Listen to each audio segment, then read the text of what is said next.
You are listening to the Wealth Formula Podcast with Buck Joffrey. Get ready to change your life. Welcome, everybody. This is Buck Joffrey with the Wealth Formula Podcast, coming to you from Montecito, California. And today, before I get started with the show, I do want to remind you that there is a website associated with this podcast at wealthformula.com.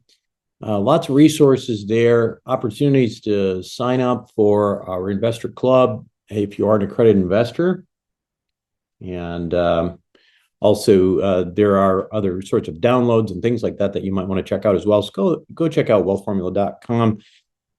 Today's show, I want to talk a little bit about, we're going to talk about taxes with the smartest guy in taxes that I know, Tom Wheelwright.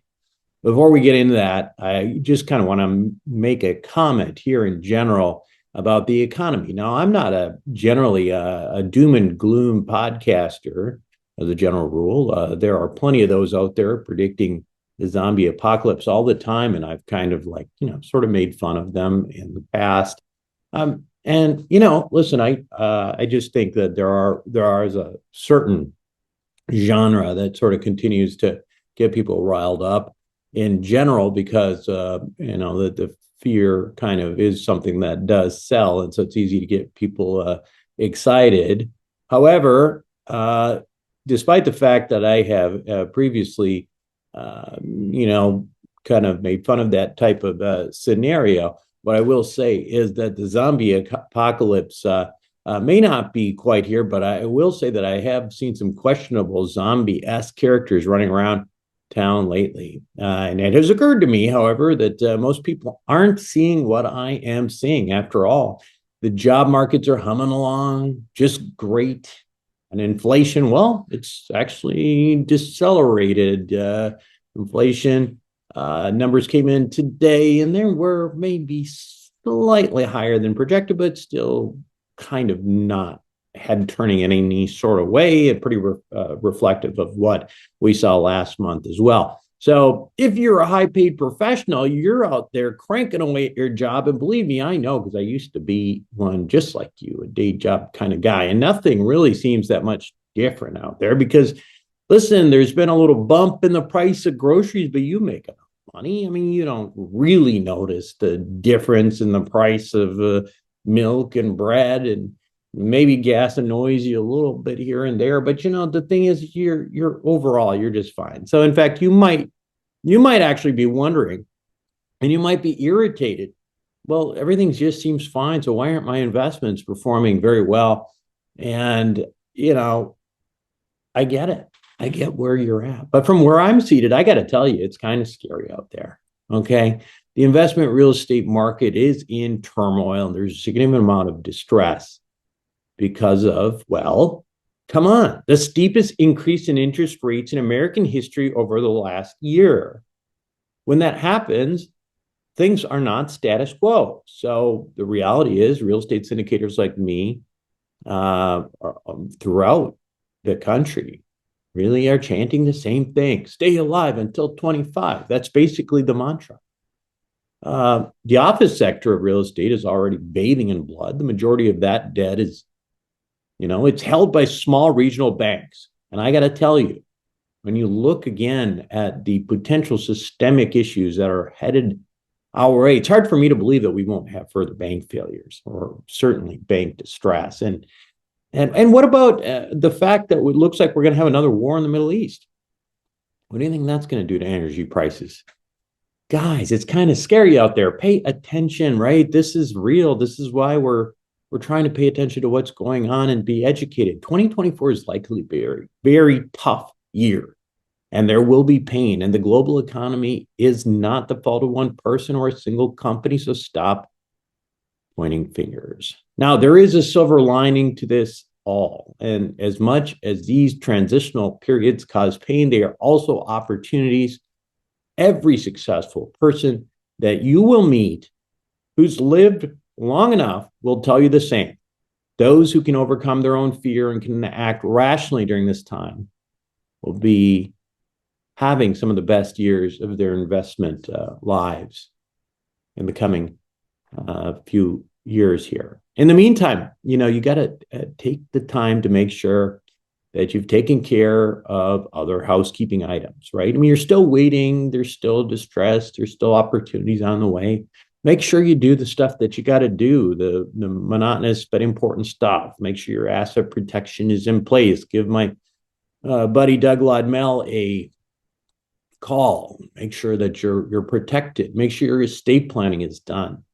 And that you have adequate life insurance coverage. You go to wealthformulabanking.com and see how you can actually turn that into an asset at the same time.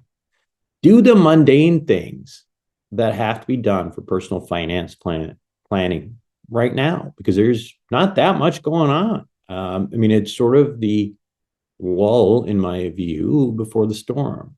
And tax planning is also part of that whole, housekeeping thing. And if you haven't really sat down and thought about how to mitigate your own tax liability, you really ought to do that, and you should do it now. Make sure you have things in place. My guest on Wealth Formula Podcast this week is Tom Wheelwright. He's the smartest professional I know. Make sure to tune in as we have this great discussion. It's not only about taxes, but we're going to also talk a little bit about what's going on in the economy today. And, Tom's had like over 45 years of business experience. He's seen it all. So when we come back, Tom Wheelwright.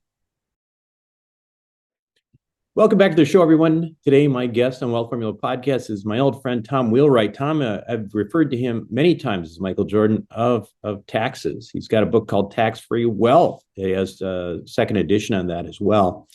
And this is the only tax book that I've ever read like twice, and maybe even a third time, I'm embarrassed to say, because it's really interesting. Tom, welcome back to the show.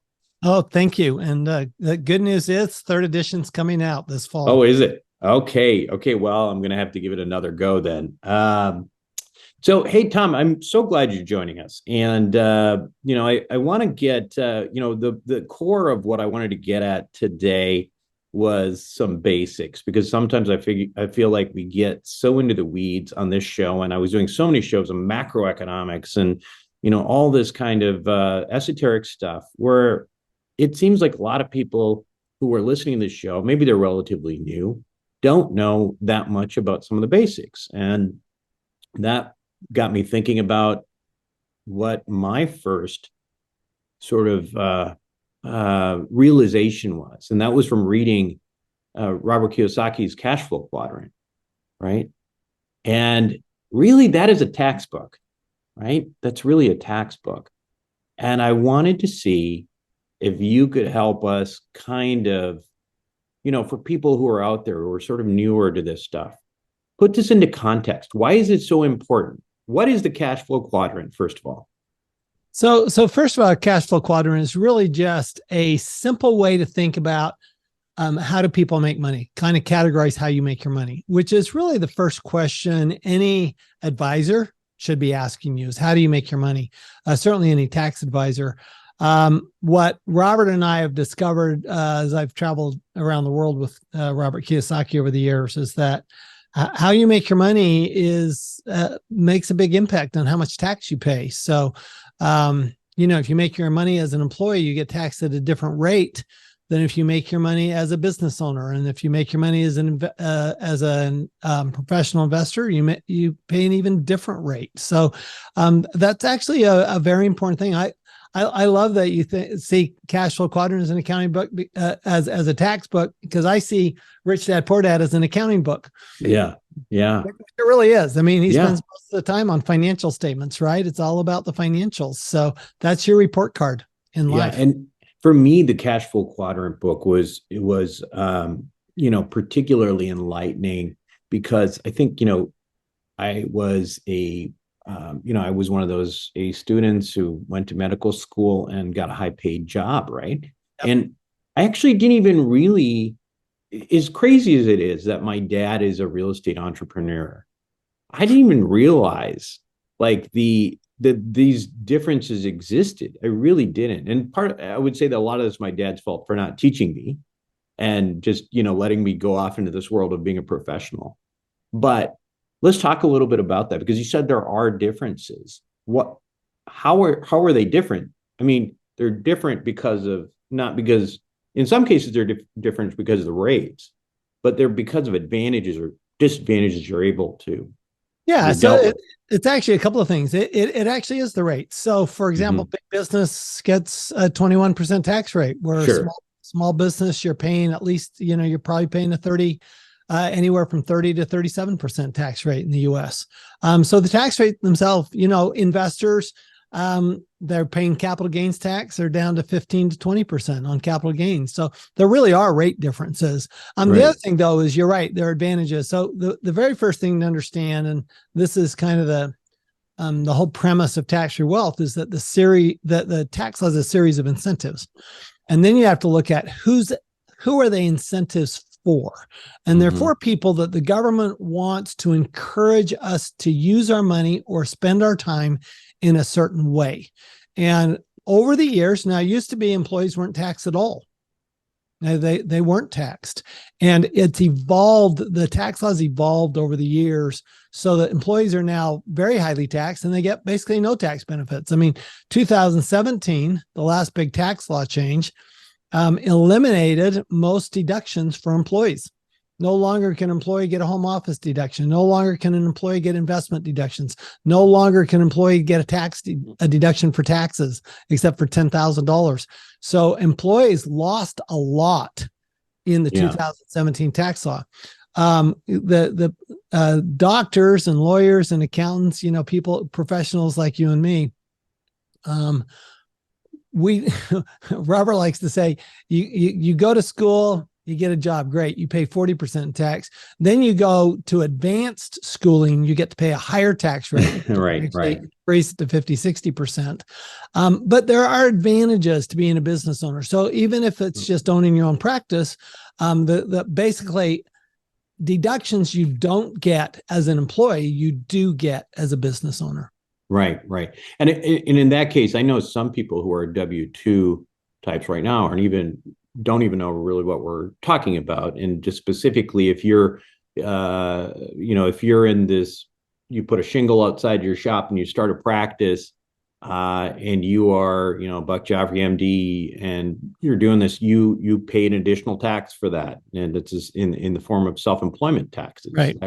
Right. And that's conceptually why that quadrant that we talk about, which is the self-employed quadrant, is the highest taxed one that there is, really. Right? Yeah, for sure. That's why. I mean, you're paying both the employer and the employee side of taxes. And a lot of people say, well, I want to make it easy. I'm just going to have a Schedule C, right? And I'm not going to start an entity or do any of that because, boy, then there's bookkeeping fees and I've got to file another tax return. And the reality is that you can have a simple life and pay high taxes, or you can actually add a little tiny bit of complexity to your life and lower your taxes significantly. Yeah. So in the cash flow quadrant, basically on the left side of it, if people can visualize, there's the employee, there's the W-2 wage earner who effectively just takes home that check and takes the weekend off and, hey, let's party and let's do it, and so it's not such a bad life. Sometimes I think about that. I'm like, sounds kind of good right about it, right? But then the self-employed one, well, you've got some more responsibilities. You have self-employment tax, but you can take deductions. So there's that. And there might also be ways of navigating around those self-employment taxes, which I know, somebody like yourself would advise a person on. On the right side, there's two boxes there that you have already referred to. And the top one is the business owner. That one's a big business owner, though. I mean, that's not, your typical mom and pop shop. Yeah, Robert defines that as 500 employees or more. Right. So most of us are really, not in that position to be there. So that leaves the investor quadrant, right? Now, right. The investor quadrant is the one that most of us in this like sort of high net worth, but not ultra high net worth world can really take advantage of. So one of the things that I've talked about, and you and I have talked about quite a bit, is if you are in if you just happen to be a W-2 employee, but you're doing pretty well, like making $500,000, $1 million bucks a year, who knows? What do you do? What do you do to take advantage of what all of this information? In other words, Tom Wheelwright, I know this is great. Thanks for telling me, but is there any way out of this? What do you tell people? Well, I mentioned earlier that the very first question an advisor should ask is, how do you make your money?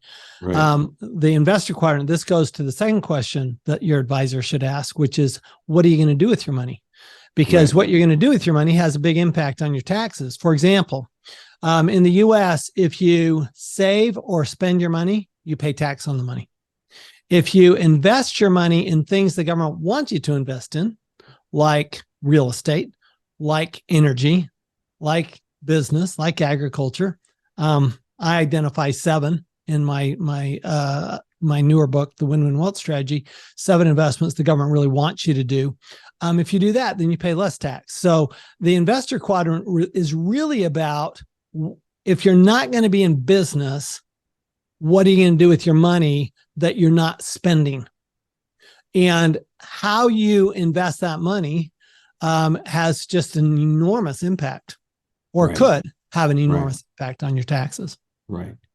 But I think the moral of the story is that there are ways to, if with good planning, to take your situation and knowing that quadrant, to potentially design ways, based on your interest, based on your strengths, to potentially get yourself into a position where you can invest in things that are going to over time accumulate and give you a greater presence in that investor quadrant.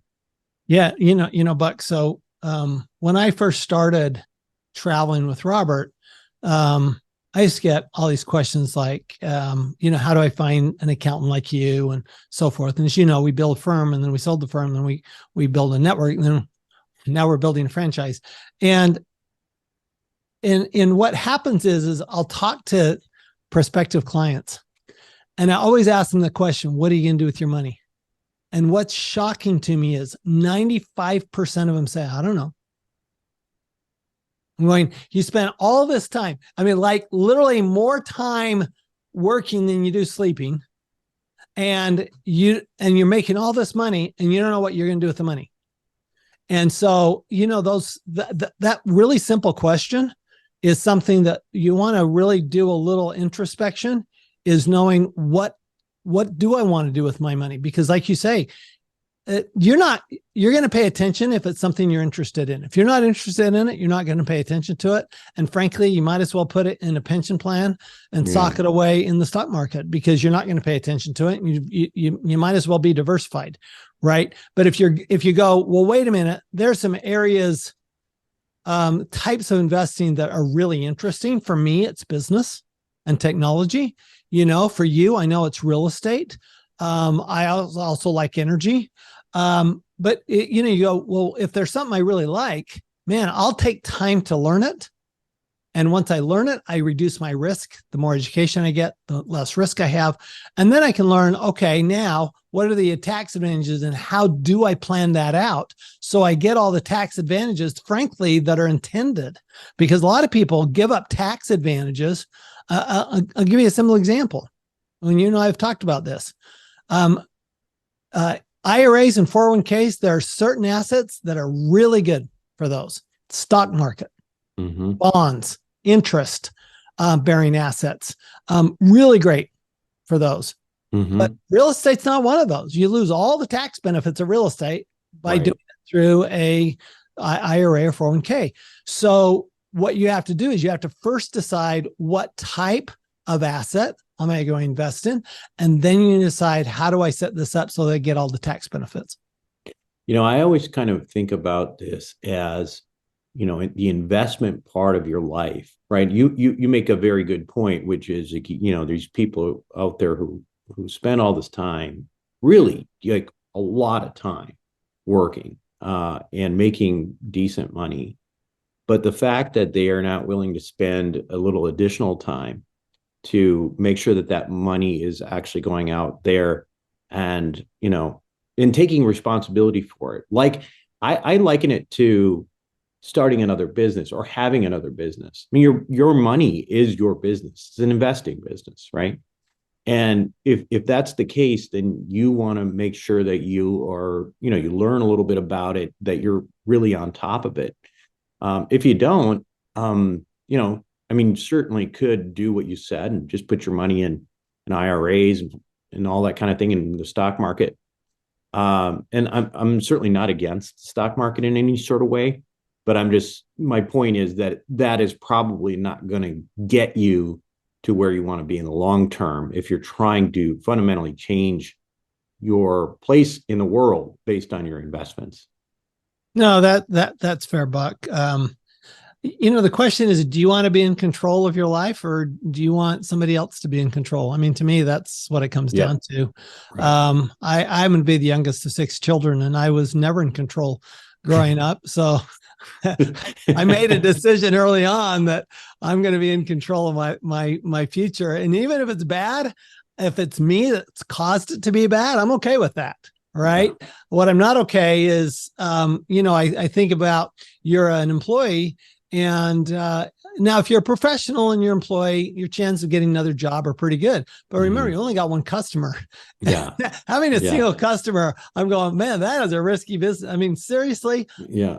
Most banks, if you had a business and you only had one customer, most banks would not lend to you. Right. Too much risk. Yeah, absolutely. Let me ask you this. And I'm going to shift gears a little bit. And whenever I see you, I like to find out like what's new in the tax law that we ought to know about. So maybe we could just shift for a few minutes on that. I think the last time we talked was probably, we talk frequently, but maybe it was like, 7-8 months ago or something like that. Anything new that we ought to know about, new potential incentives, new, negative things that we need to know about, that kind of thing? Well, a couple of things. Yeah. I mean, from an incentive standpoint, the big one is renewable energy, right? That's the big incentive, particularly if you combine it with real estate. So you own investment real estate and you put renewable energy on your investment real estate, like solar with solar batteries. Just saw an ad for Tesla Powerwalls coming down in price. And I'm a big fan. I'm a big fan of solar. I mean, solar has saved me. I've made a lot of money not having to pay utility bills because I live in Arizona where the utility bills can be really high in the summer. And so, that's really obviously that's the big one going on right now. A couple of things to be paying attention to. First of all, there was this huge, oh my heavens, you saw all the commercials for the employee retention credit. And now you're seeing all those big companies that were pushing the employee retention credit. The IRS has said, we're going to put a stop to this. We're going to examine these. And they've literally gone out of business. And the reason they've gone out of business is because they were falsifying their claims. And they're going to have potential fraud charges against them coming. You mean the company that was helping to do this? That's right. Wow. Yeah. I mean, I can't tell you, I was getting emails, texts, and phone calls from my clients like 3 times a day. And saying, well, this company, says I can get this much back. And this company says I can get this much back. And they haven't even talked to the company. I'm going, how would the company know that? There's no way to know that. And, there are some people, if you lived on, the left coast, right? If you lived on either coast outside of Florida, you probably qualified for it. I mean, frankly, you probably qualified for it. And you should have taken advantage of it. But that's one where the IRS is coming down hard on it. They put a temporary stop to processing the claims. And I think people who have been very aggressive with it are going to be I think there's going to be a reckoning coming due, because there's a lot of fraud in there, a lot of misunderstanding about how that law works. So that's one that I'd be, what I'd be doing is if you did apply for that, or you did get it, I'd be sitting down with your CPA who's a little more conservative. Make sure they're legit. And actually do a double check on that, do a check on, is this really the right thing? Because you're going to want to be prepared for when the IRS comes knocking on your door and says, wait a minute, not only I would foresee they're going to come back and they're going to say, not only do you not get the credit, but we're going to assess a 40% understatement penalty. And I could see that happening. Let's talk about something that I know. I mean, I did certainly, and I didn't think I was doing anything wrong, which was a syndicated conservation easement. I did a couple over the last, several years. Did it with somebody that, I still think, dots his I's, crosses his T's. We were following the law. But all of those easements, and by the way, the idea behind these is just as a quick summary for people who don't know what I'm talking about, these are development projects that essentially there is an analysis done to see whether going forward with the construction would be more profitable, or preserving the land or structure or whatever it is, the natural beauty there, and taking a write-off based on the potential value of the development. So in effect, it was allowing for a level of leveraging of deductions.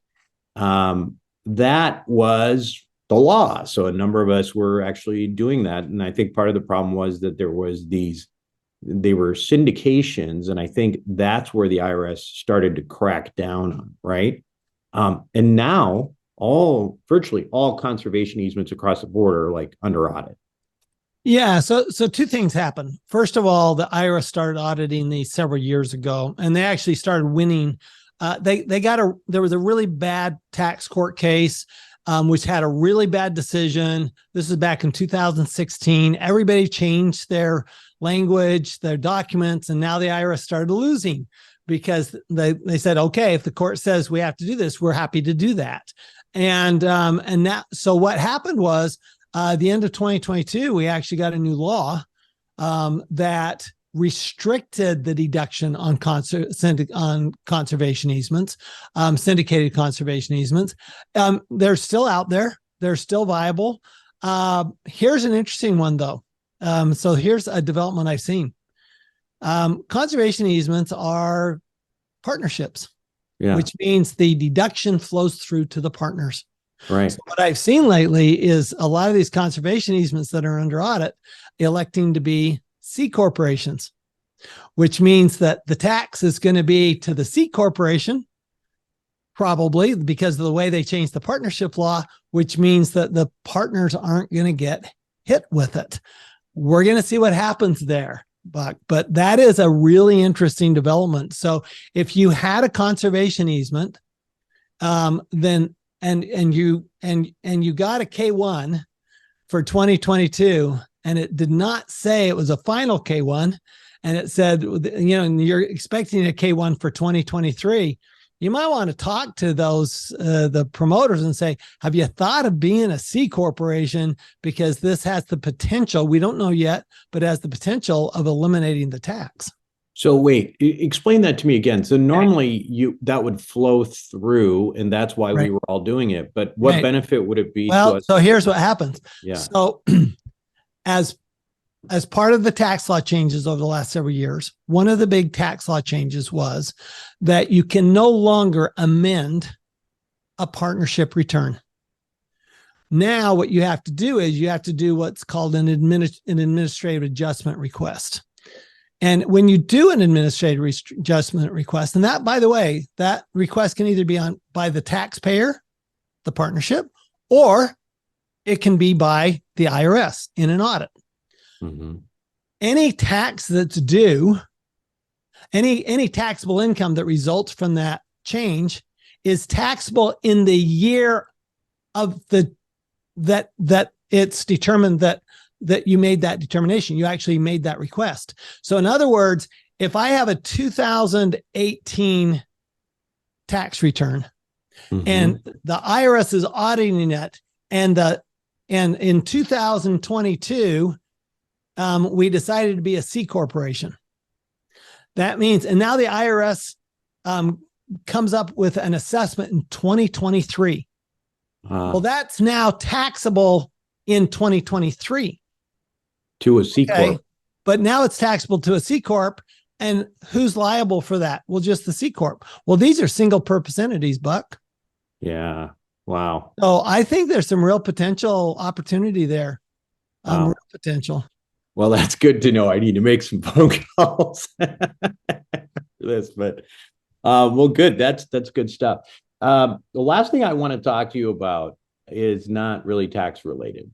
It is sort of what we've been we talked a little bit offline because you asked me how things were going. I said, well, gosh, real estate, it's kind of we're hitting that point in time right now where it is it's rough out there. And you made the point, this is just the beginning. It's not just real estate.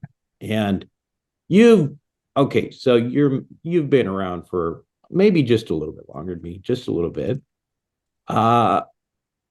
How are you putting this all in perspective? Tell me what you're seeing in this world. I mean, you're a smart guy. You've seen multiple cycles. You've seen war. You've seen, I mean, you didn't see World War II or anything like that. I'm just saying, I'm not saying that. I was around during the Vietnam War, though. My right. my brother right. was drafted in the Vietnam Yeah. War. I definitely remember that very well. Yeah. It's I do think we're at the tip of the iceberg. I don't think I think we're just seeing the start of things. We had this huge inflation, which was, followed by the Fed raising interest rates, really skyrocketing interest rates. They've never raised, even in the Reagan era, they didn't raise them that fast. Right. And which has just decimated the bond market. It's decimated the real estate market. And now we're seeing war. We've got war in Europe, in the Ukraine. We've got war in the Middle East now, and who knows? But we will have war in Taiwan sometime soon. I mean, I think pretty much everybody expects that, right? The U.S. is in such a disarray right now that other countries are kind of going, ooh, now's the time to move, right? Now's the time to move. So whether it's Russia or Iran or China that's moving, and frankly, if you read, on my podcast, I had the fellow who wrote The Fourth Turning. Yeah. Examined him too. Yeah. Yeah, great. So, he examines these cycles and they're 80-year cycles. Well, the last 80-year cycle resulted in World War II. The one before that was the Civil War. The one before that was the Revolutionary War. Right. We're due. Yeah. Literally, we're due. I mean, it's just the way. I mean, it doesn't mean we have to be in war. It just means that the likelihood is fairly good that we end up in a war, and a major war. And so then the question is, so what do you do about it? And to me, one thing I have learned over the course of my 45-year career is that people who do well in tough times do that much better in good times. And so the people who were kind of lazy during the good times, they have a really tough time of it during the tough times. Some of those people will buckle down. They'll figure it out and they'll go, okay, we just need to be smarter, and they'll be smarter. I mean, they may not be smarter forever, but they'll be smarter for the foreseeable future, right? Those who make through, I mean, remember, more people got rich during the Depression than any other time in our history. Yeah. So it is really an opportunity. The other thing we're going to see is, I think now is the time to really get educated. This is why I think, what you do on this show is so important, because there are going to be opportunities, right? Yeah. I mean, we don't have, right now we're kind of in this middle place where buyers and sellers don't match up their values, right? Yeah. The value doesn't match up. The price and the value doesn't match up. But what it means is that there are going to be bargains, and you better be prepared for when those bargains happen. Yeah. And the other part of that preparation is psychological, because it's, and I feel like this is something that, I feel like as rational as I try to be about this, it's hard when you have investments that are losing money to turn around and be looking, and it's almost like, it's like running into gunfire or something like that. It's like you're seeing things happening around you. You're taking some lumps, and what you need to rationally do is to think clearly and understand where we're at. I mean, another investor, a real estate guy I was talking to, was likening it to, around 2009, 2010, when, if people bought during that period of time, they did extremely well. Right. Most people were too scared. They were just too scared. I mean, like one of my friends just literally sold a hotel for $100 million. And he was telling me stories about how in 2010, he was trying to get people, to raise money for some properties that he knew were going to just kill it. No one wanted anything to do with it. Right. But when the market was frothy, everybody wanted to be with him, and he didn't need any investors anymore.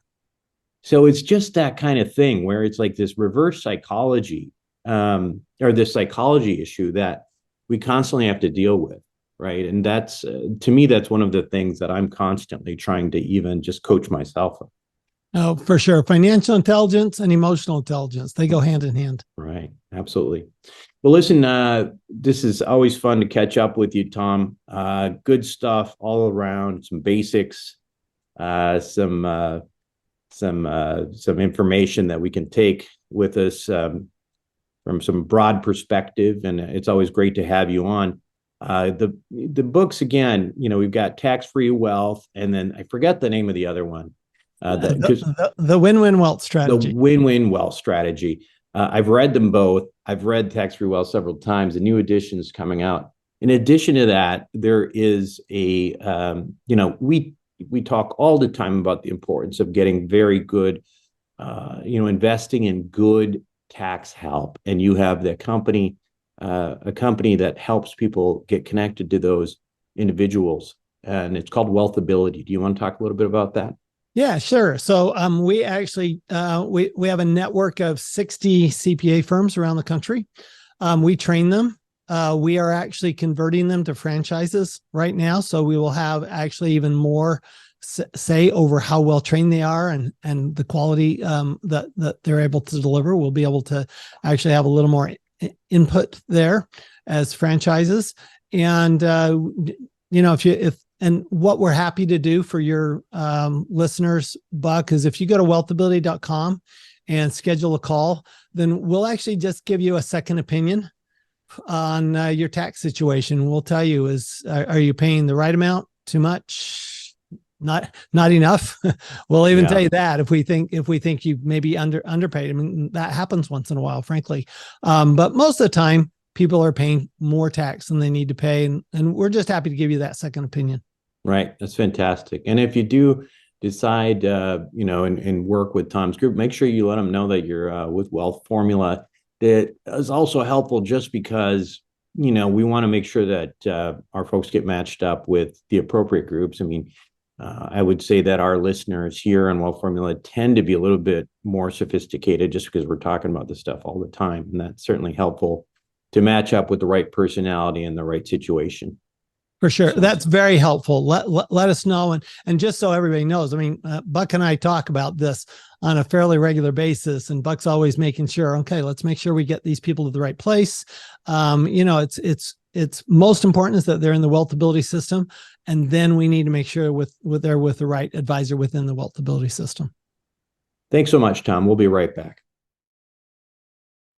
Welcome back to the show, everyone. Hope you enjoyed it. And again, now I would remind you that it is a good time to take care of the mundane things of personal finance, asset protection, estate planning. Make sure you got your insurance stuff going. Make sure you got your tax planning in place. And if you don't have somebody good, it might be worthwhile to reach out to Tom's team at wealthability.com. Anyway, that is it for me this week on Wealth Formula Podcast. I do want to make sure that you know that I have another podcast that's humming along. It's called Sapio with Buck Joffrey. Totally different topic. As you probably know, I'm a physician. And this is kind of tickling my interest in longevity medicine. So check out Sapio with Buck Joffrey when you get a chance. That's it for me. This is Buck Joffrey signing off. Thank you for listening to the Wealth Formula Podcast. Visit us on the web at wealthformula.com. The information contained in this podcast are opinions, not fact. As always, consult your own financial team before making any investment. See you next time.